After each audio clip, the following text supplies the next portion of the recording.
Yo, what is going on, you guys? Welcome back to a brand new fanfiction and the grand finale, part 3 to Spider-Man 4 After No Way Home. If you haven't seen part 1 or 2 yet, make sure to go in the description down below where I've left links to both parts and go and watch them before you watch this. I also just want to mention that if you are new around here, consider subscribing. I upload Marvel-related video essays every Monday, a Spider-Man-related fanfiction every Wednesday, and the week's news regarding all things Spider-Man on Saturday. With that being said, let's get straight into the part. Mayday, in a state of panic, reflects on the events that have just occurred. She thinks to herself, it was all a trap, all a ploy to get her father to come save her. This is her Uncle Ben moment, as she realizes the importance of responsibility, about how her media presence has invited people like the Vulture to strike. Her father has created a lot of enemies over his time, and now it's finally bitten him back. She returns home to MJ, beaten and bruised. Her mother holds her in her arms and says it's okay. Mayday says that she should have listened to him as she breaks down. Mayday says that she has to get him back, and MJ says that she can't. She can't risk losing her too. And Mayday says that her father needs help. MJ goes on to recall the countless times that Peter has found himself in a sticky situation, but has found his way out in the end. Multiple times when it looked like he was going to lose, only to prevail in the end. But she goes against her mother, saying that with great power comes great responsibility, and both her and Peter taught her that. The responsible thing to do is go after the Vulture to get her father back, and thus Mayday's lesson is learned and we're thrusted into the almighty climax of the film. We cut to a scene with the Vulture and Silvermane over a call, as Silvermane applauds Adrian for bringing in the real Spider-Man. You see, Silvermane didn't have many options, since if he employed his own forces to take Spider-Man down, it would be directly linked back to him. But since he had a third party take him out, his dirty work is all but done. Silvermane says he'll arrive soon to deal with Spider-Man himself. Adrian returns to the room in which he keeps Peter. Still with his mask on, Peter asks, why did he do this? Adrian says that you wouldn't understand. And Peter says to Adrian that you haven't even tried to take my mask off, to see who I am underneath. And Adrian looks down and feels the regret. And Peter realizes that this situation goes way deeper than some petty revenge. Adrian doesn't care who Spider-Man is, because he isn't the one who has the bone to pick with him. Adrian is just a man who has a family he wants to protect, and doing the only thing he can to keep them safe, almost like Peter in a way. He's working for someone, and Peter can feel it. Peter tries to break through to him, saying he doesn't have to do this, and tries to give him the responsibility speech, just as he did to Mayday earlier in the film. Once again, paralleling the two characters, like I said earlier. We cut to Mayday with Felicia discussing the situation at hand. She gives her the full rundown of what happened, and Felicia is in shock. She can't believe that she fought her first supervillain.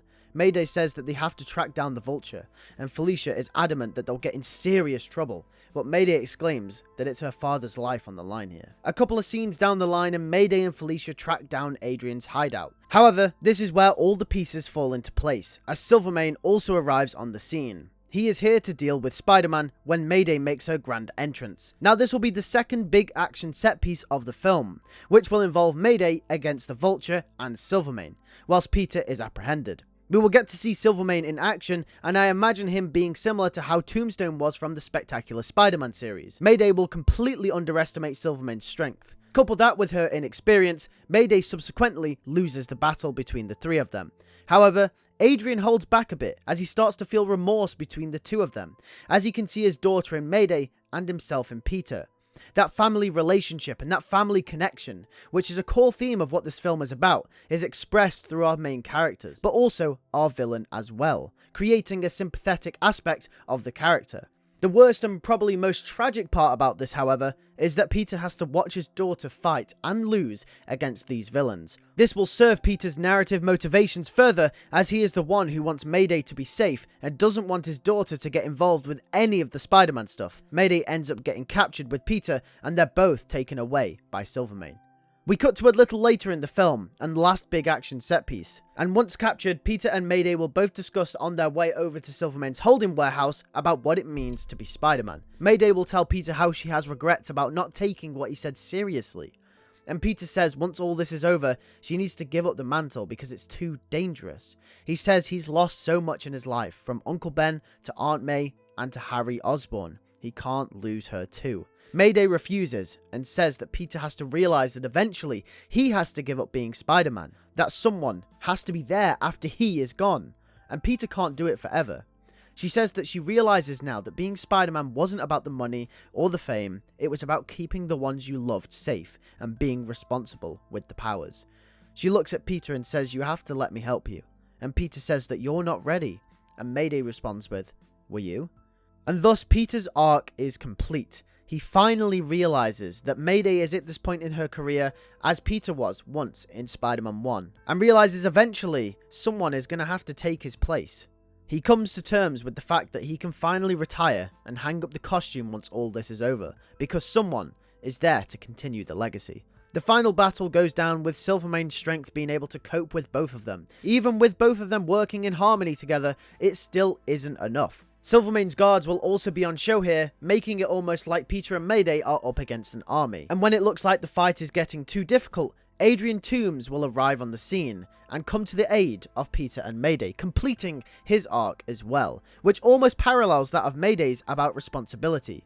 He realizes that to keep his family safe, he has to put Silvermane away forever, since he was the one at the start of the film who was threatening them in the first place. After Adrian is redeemed, it's the three of them versus Silvermane, and eventually the three come out on top. Adrian gets redeemed and manages to get a reduced sentence in prison. Silvermane gets found out for all of his crimes and goes away forever with no bail.